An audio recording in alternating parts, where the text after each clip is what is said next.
First, we're going to invite the judges up to the stage. Friend and colleague and a fantastic guy, Stephen Kolb, CEO of the CFDA. Alexei Maybach, founder of Gilt Group. Yuri Minkov, CEO of Rebecca Minkoff. Designer and friend, Zach Posen.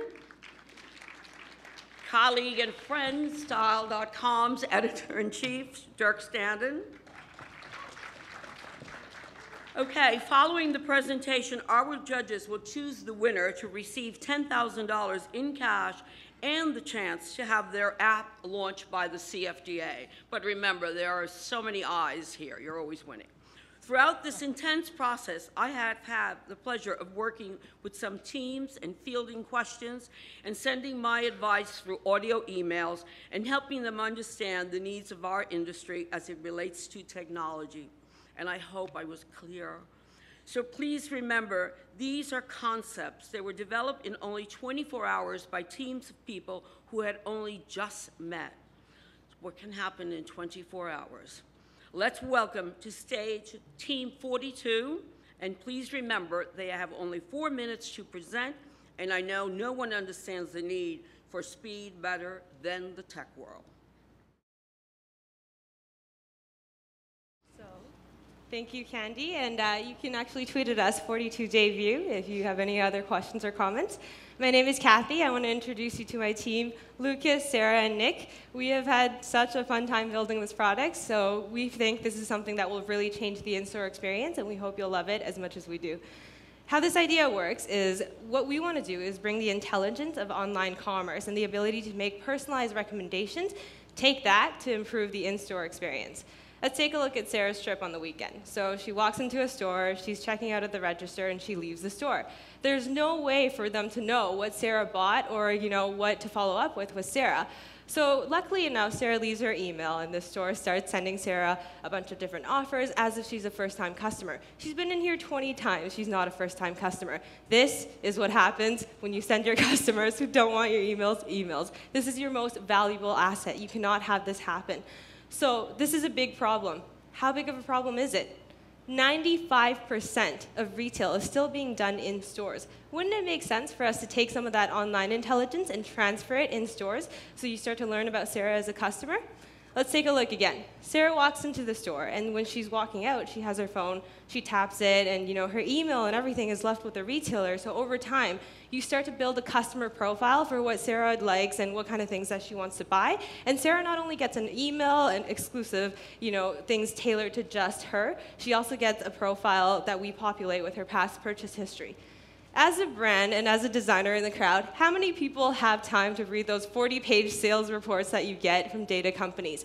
What we've built on the brand end is something that not only is a win for customers, but is a win for brands, because you can take a look at all your key data facts. They're right there. And this is actually a really cool part. It's an algorithm that we built to be able to analyze your consumer sentiment. It takes a formula, calculates the word content, and tells you not only what people are saying, but how people are feeling about your product online. And then you can take this and tell, do people like my products? This season's really popular.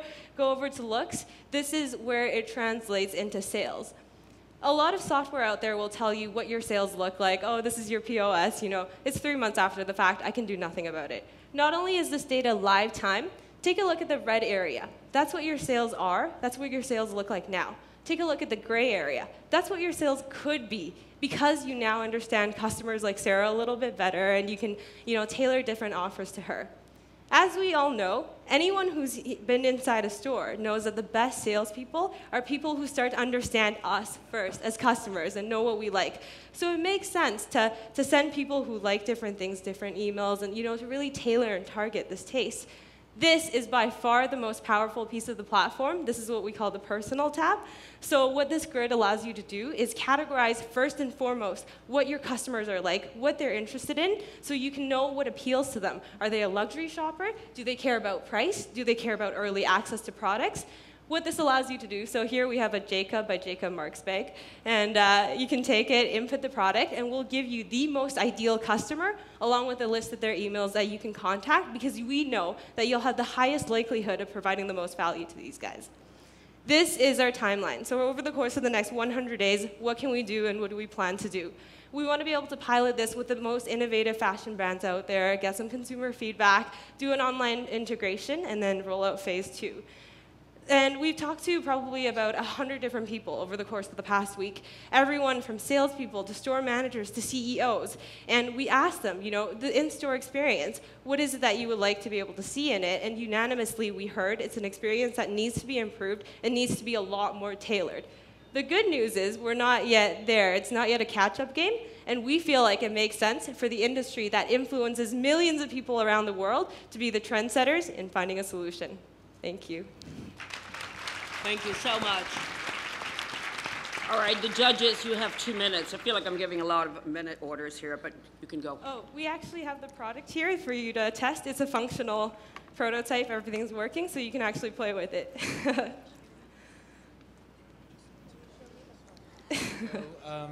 is the data that we just saw on the screen, is that real, or is that just something you've plugged in for the demo, and have you tested this with real consumers? Great question. So the data that you see there is real data it's past data though, from a particular retailer that we won't name, but so what you're seeing is real trends. And in terms of consumers, we thought we approach a problem first, so we went out and asked people, you know, who would actually want to use this, and we put up a sign-up page, so we actually already have over 200 people who signed up and are interested in this, so tested consumer interest as well. What do the consumers need to leave with you, and how do you encourage them to do that? Good question. So we wanted to make the easiest solution where the consumers wouldn't have to do a lot of work and the retailers wouldn't have to install any additional hardware. All it is, if you think about it like a digital loyalty card, someone scans it, that has your email and your unique ID in it, so they know it's Sarah coming in, and then you can access her kind of background and purchase history. So very easy to integrate. You mentioned tapping. What are you asking a person to fill out more about themselves? That's first question. And the second question, are you keeping information private, retailer, brand by brand, or are you cross-comparing? That's a very good question as well. And so our idea is the first time that Sarah gets access to this, she'll sign up with her email and any other information she opts to give. And absolutely private. We talk to retailers. Privacy is a huge issue for their customers, so they're only able to access the data and that's coming in from their brand. We have aggregate data that we can look at overall, but that kind of data will never be released on an individual basis to retailers Sarah wasn't at. Yeah. As a customer who is concerned about my privacy, how do you engage me to participate? So we did a lot of asking the market what they wanted and what kind of things would provide enough of a benefit for customers to sign up. We make it very clear that your privacy is preserved and you can only opt in as much information as you want, and we'll always notify you, what kind of information is being provided to the retailers for the purposes of 3 things. Number 1, we'll email you your receipt if you want the option to do that. Number 2, we'll email you a past purchase history, and then you can take a look at the catalog of products you bought. And then third and finally, the email is used so that Sarah doesn't get the same email as Nick or Lucas or myself. And in fashion, we know that everything is designed for someone, and we want to find the best customer who values that product the most. Thank you. Thank you. Thank you.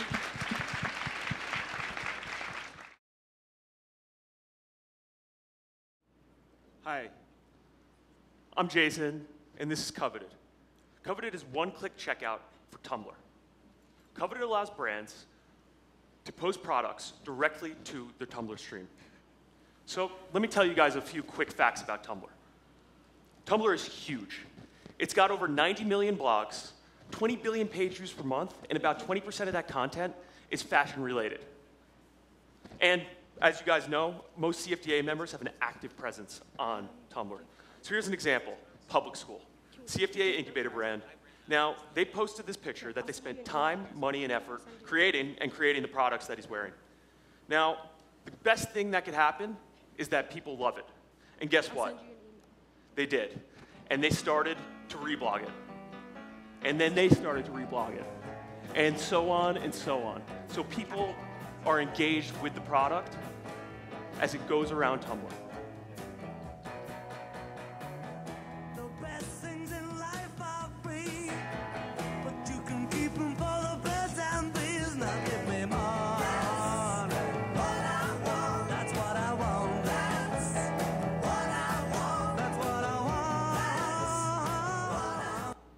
So this is great. You have an engaged customer who loves the products that you create and wants to tell all their friends about it. This is awesome.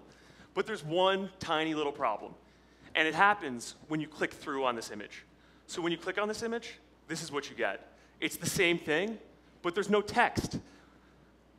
So you have hundreds of thousands of potential customers seeing your product.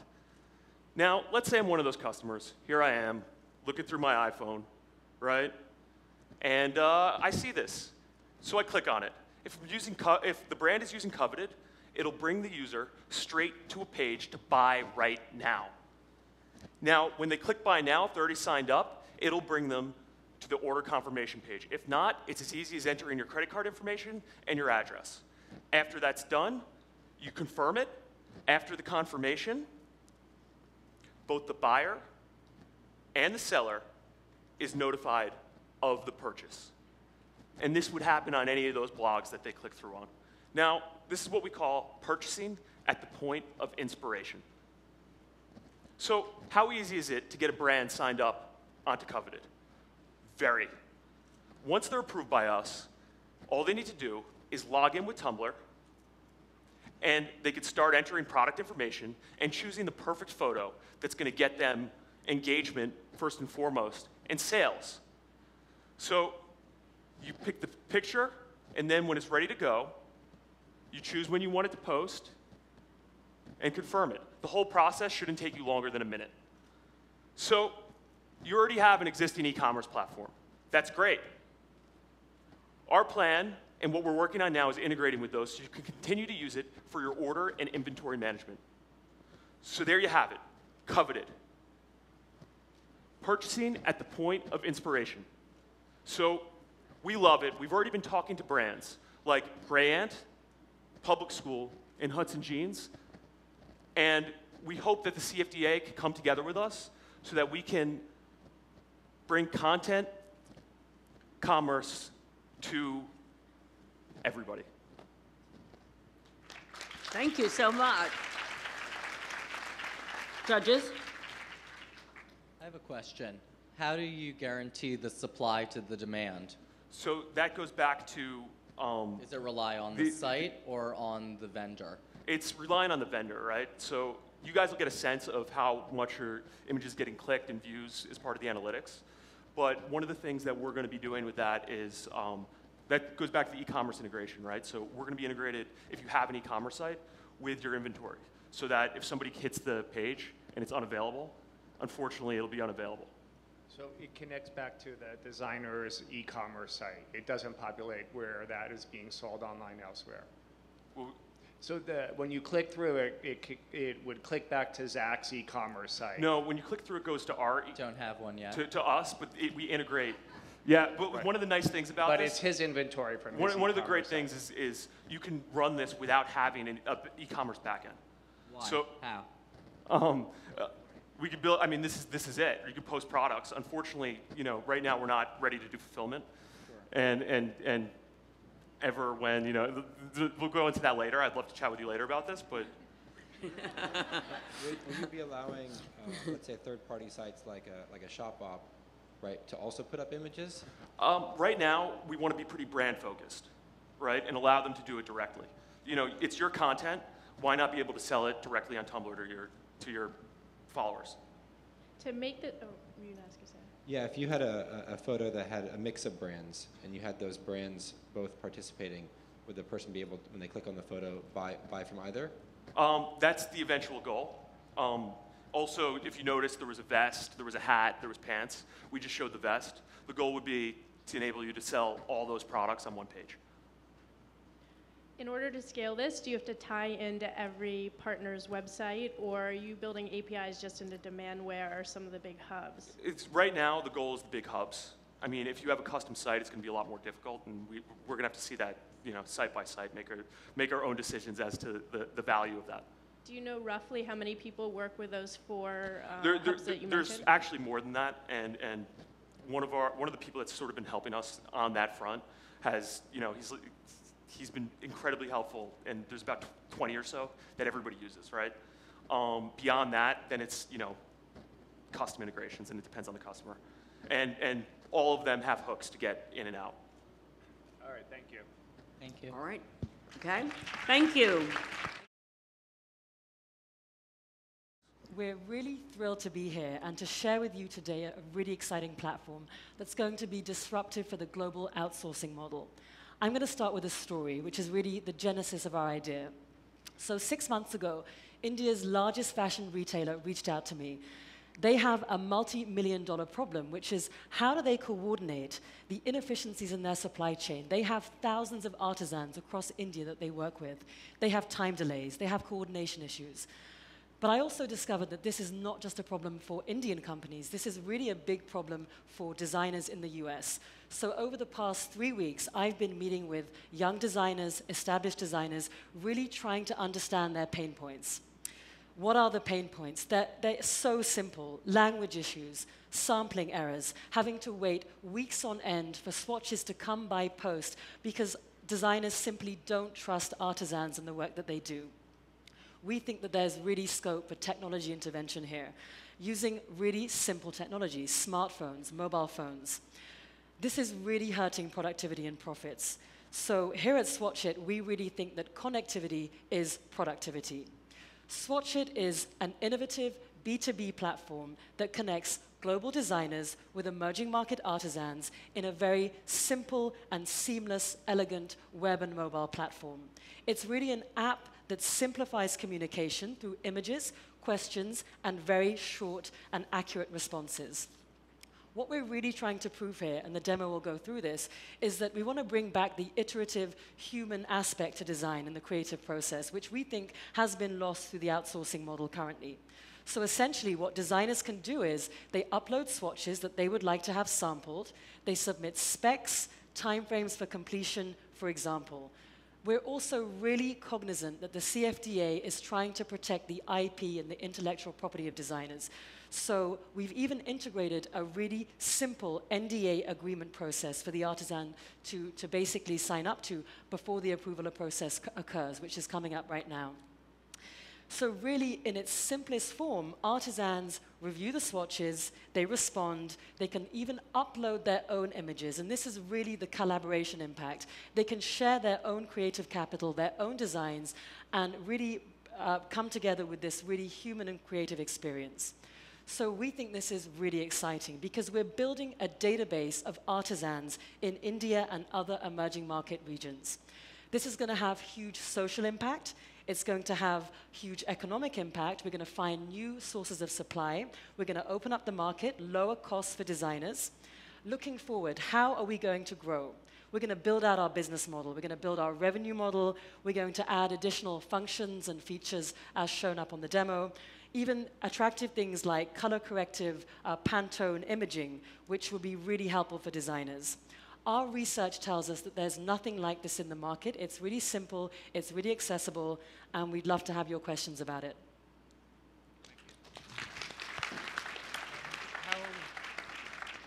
How are you recruiting the artisans? How are you going about finding them?